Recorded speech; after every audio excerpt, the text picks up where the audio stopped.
everybody, I'm Sri Andriani student. I'm a postgraduate student at Universitas Negeri Padang.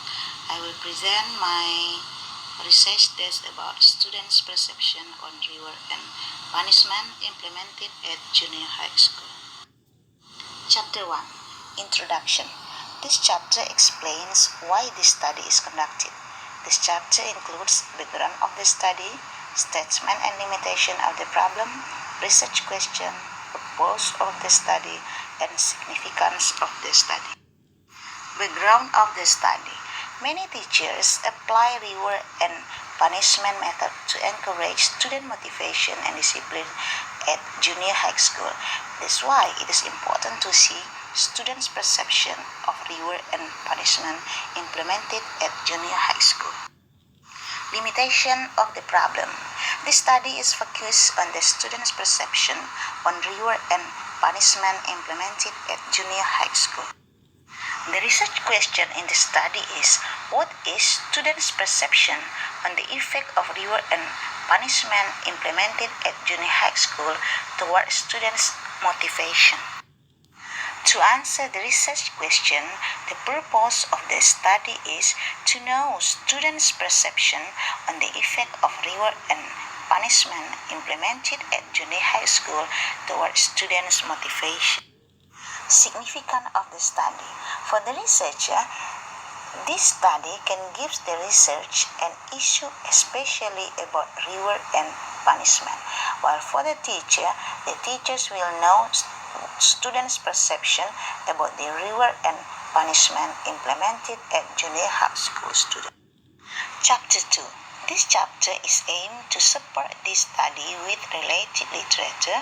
This chapter elaborates studies including theories related to the topic of the study, review of related study, and conceptual framework. Definition of reward. According to Skinner, reward is anything that reinforces the wanted response to be repeated after the behavior or an action is made. Moreover, Skinner also divides two types of reward. They are positive reward and negative reward.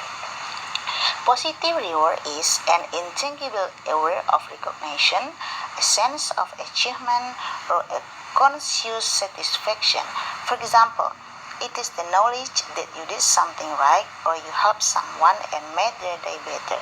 Because interesting rewards are intangible, they usually arise from within the person who is doing the activity or behavior. So intrinsic in this case means the reward is intrinsic to the person doing the activity or behavior. While negative reward, the removal of unpleasant reinforcers can also strengthen behavior. This is known as negative reinforcement because it is the removal of an adverse stimulus which is rewarding to the animal or person. Negative reinforcement strengthens behavior because it stops or removes an unpleasant experience. For example, if you do not complete your homework, you give your teacher $5. You will complete your homework to avoid paying $5, thus strengthening the behavior of completing your homework. The next is kinds of reward. According to Cascio, the kinds of reward are prize, symbolic reward, token reward, and tangible and activity rewards. Holt defines punishment as anything that can reduce the frequency of undesired action or behavior. There are two types of punishment that are positive punishment and negative punishment. Positive punishment is when a positive contingency is removed. An example of this could be a penalty. It is also known as a removal punishment, while negative punishment is when a negative contingency follows a behavior. This is what most people commonly think of when they think of the term punishment and is sometimes referred to as presentation punishment. An example could be the spanking of a child after misbehavior. The function of punishment. Punishment should be consistent and apply every time the student engage in the misbehavior. Punishment is applied in teaching and learning activities for certain purpose, most generally to encourage and enforce proper behavior defined in society or family. Chapter 3. The Methodology. This chapter talks about the methodology used for this study. The first one, research design. 2, participants and setting of the study. 3, data collecting method. 4, instrument of the study. 5, data analysis. 1. Research design. This study employed qualitative approach as research design.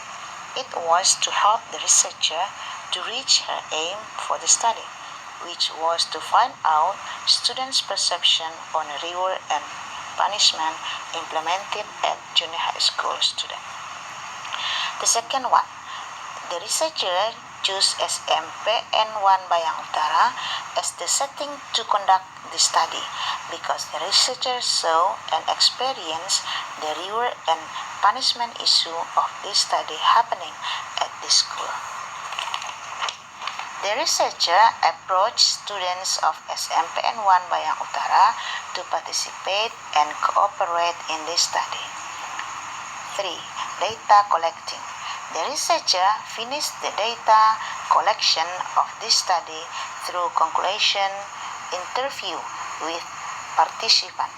Interview provide an access into participants' head to measure what they know, like, dislike, and think. Instrument of the study. The researcher used interview as an instrument of the study. And I think that's all. Thank you.